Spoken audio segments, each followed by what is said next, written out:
Hello friends, welcome to learn and grow with Shweta Singh.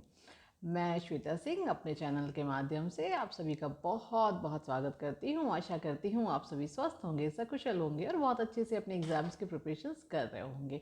दोस्तों, BPSC tyre 3 TRE 3 यानी कि मतलब वेरी अनएक्सपेक्टेड जो एग्ज़ाम अगस्त में होना संभावित था वो मार्च में हो रहा है। कोई प्रॉब्लम नहीं है, तैयारी करते हैं, तैयारी कर रहे हैं और ज़ोरों से तैयारी करते हैं। तो आज जो है आप लोगों के लिए जो मैं प्रैक्टिस सेट लेकर के आई हूँ, इसमें ज़्यादातर क्वेश्चन जो है वो नदियों पर हैं। आप जानते हैं सिलेबस का एक मोस्ट इम्पॉर्टेंट पार्ट है जिसमें कि नदियों पर बहुत सारे प्रश्न बन के आते हैं। तो एक वीडियो में तो सारे क्वेश्चंस को कवर करना मुश्किल है, तो इसी वजह से मुझे लगता है कि शायद 2-3 वीडियो मुझे इस पर और बनानी पड़ेंगी। तो कोई नहीं, आज हमारा ये पहला वीडियो है जिसमें हमने ज़्यादातर क्वेश्चन नदियों के शामिल किए हुए हैं, कुछ हमने जो है और अदर प्रश्न भी शामिल किए हुए हैं। तो चलिए हम अपना आज का वीडियो स्टार्ट करते हैं। आज के हमारे वीडियो का जो सबसे पहला क्वेश्चन ये है कि बिहार का शोक वो किस नदी को कहा जाता है। इस प्रश्न की इम्पोर्टेंस को तो आप खुद समझ सकते हैं कि ये प्रश्न कितना महत्वपूर्ण है, कि आपके सिलेबस का प्रश्न है और साथ ही साथ में आपका जो है मतलब आपके बिहार का एग्ज़ाम है तो भाई ये और महत्वपूर्ण बन जाता है। तो बिहार का शोक किस नदी को कहा जाता है? बिहार का शोक जो है वो कोसी नदी को कहा जाता है। और साथ ही साथ में अगला प्रश्न हमारा दूसरा आता है कि विनाशक नदी किस नदी को कहा जाता है। तो विनाशक नदी भी जो है वो कोसी नदी को ही कहा जाता है। मतलब कि अगर प्रश्न आता है कि बिहार का शोक कौन सी नदी है तो वो भी कोसी नदी है।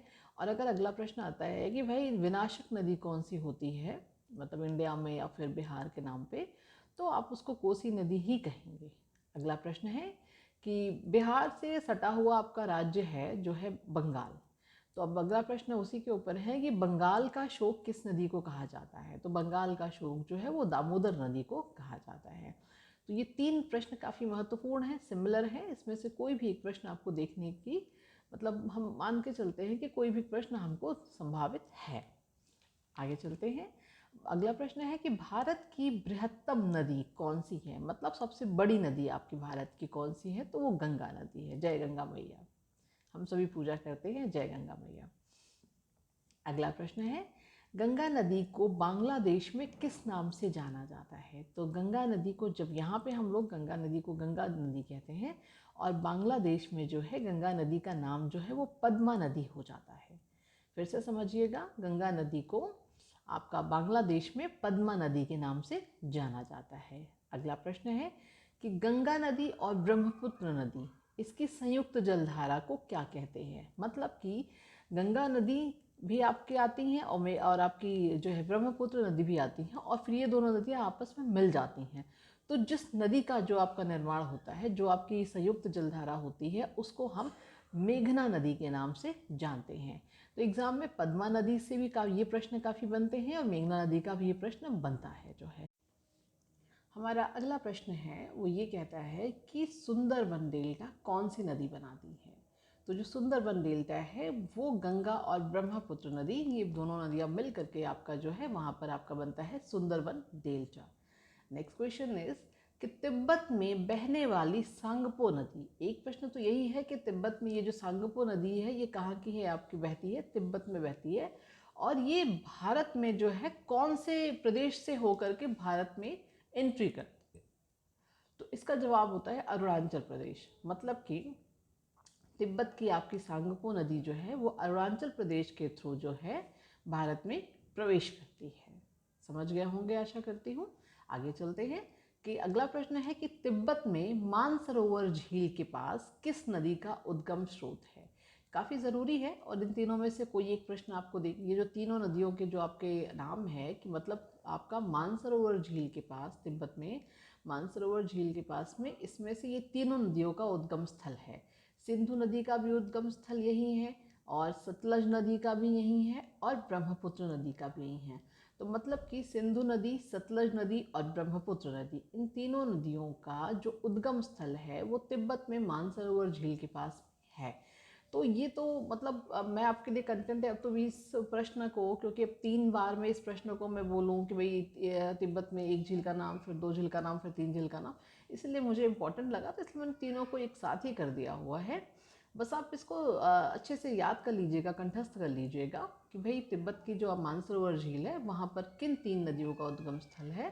तो ये अलग अलग से भी आ सकता है और साथ में ऑप्शन 4 ऑप्शन दे देंगे और उसमें से एक नहीं होगा तो अगर आपको ये 3 पता है तो भी आप चौथा रिमूव कर पाएंगे। हम आगे चलते हैं। अगला प्रश्न है कि विश्व का सबसे बड़ा नदी द्वीप। अब एक तो सबसे ज़रूरी यही पे आता है कि विश्व का सबसे बड़ा नदी द्वीप है कौन सा, तो वो माजुली द्वीप है। अब माजुली द्वीप का निर्माण कौन सी नदी पर हो रहा है, तो वो ब्रह्मपुत्र नदी पर हो रहा है। तो यहाँ पे 2 प्रश्न बनते हैं कि एक तो विश्व का सबसे बड़ा द्वीप कौन सा है, वो है माजुली द्वीप, और फिर अगला बात आती है कि भाई माजुली द्वीप का निर्माण कौन सी नदी पर हो रहा है, तो वहाँ पर इसका जवाब हो जाता है ब्रह्मपुत्र नदी पर। तो दोस्तों मुझे उम्मीद है कि आप लोग यहाँ तक की बात हमारी समझ गए होंगे और अब हम अपने अगले प्रश्न की ओर बढ़ते हैं। अगले प्रश्नों की ओर बढ़ने से पहले मैं आप लोगों से यही कहना चाहूँगी कि ये जो भी मतलब प्रश्न आप लोगों के साथ दिए जाते हैं, इन प्रश्नों को बहुत गंभीरता से लीजिएगा और इनको जो है आप कम से कम मेमोराइज ज़रूर कर लीजिएगा।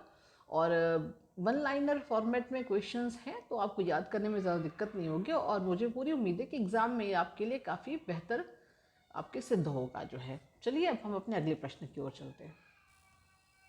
तो दोस्तों हम लोगों ने अपना जो है प्रश्न नंबर 10 तक पढ़ लिया है। अब हमारा जो अगला प्रश्न आता है वो ये है कि भाई वह कौन सी नदी है जो दक्षिण से उत्तर की ओर बहती है। ज़्यादातर नदियाँ जो हैं वो उत्तर से दक्षिण की ओर बहती हैं। यहाँ पर आपसे पूछा जा रहा है कि वो कौन सी नदी है जो दक्षिण उल्टी दिशा में बह रही है, दक्षिण से उत्तर की तरफ बहने वाली कौन सी नदी है, तो वो बेतवा नदी है। बेतवा नदी जो है वो दक्षिण से उत्तर की ओर बहती है। अगला प्रश्न है कि वह कौन सी 2 नदियां हैं जो अमरकंटक पठार से निकलती हैं परंतु अलग अलग दिशाओं में बहती हैं। मतलब कि 2 ऐसी नदियों के नाम आपको बताने हैं कि जिनका उद्गम स्थल तो एक ही है कि भाई अमरकंटक पठार से दोनों नदियां निकल रही हैं, लेकिन क्या होता है कि फिर वो 2 अलग अलग दिशाओं में जो है फिर वो अलग हो, मतलब कि अलग अलग दिशाएं अपना ले लेती हैं बहने के लिए जो है। तो वो 2 नदियां होती हैं नर्मदा नदी और सोन नदी। नर्मदा नदी और सोन नदी जो है ये दोनों नदियां अमरकंटक पठार से ही निकलती हैं और उसके बाद दोनों अलग अलग दिशाओं में बहने लगती हैं। तो चलिए आपने 12 प्रश्न पढ़ लिए। क्वेश्चन नंबर 13 है कि अरुण नदी के नाम से किसे जाना जाता है। तो फिर बिहार वालों के लिए एक बहुत बहुत महत्वपूर्ण प्रश्न है कि क्योंकि बिहार का शोक कोसी नदी को कहा जाता है, इसलिए कोसी नदी से संबंधित जितने प्रश्न मुझे मिले मैं सब लेकर के आई हूँ। तो बिहार का शोक कोसी नदी और कोसी नदी को ही अरुण नदी के नाम से जाना जाता है। अगला प्रश्न है कि उड़ीसा का शोक किसे कहा जाता है, यानी कि उड़ीसा का शोक कौन सी नदी को कहा जाता है, तो वो महानदी को ही कहा जाता है। तो ये नदियों पर हमने आज इतने प्रश्न पढ़े और हम अभी नदियों पर और भी प्रश्न पढ़ेंगे जो मैं आपके अगली वीडियो में नेक्स्ट वीडियो में लेकर के आऊँगी।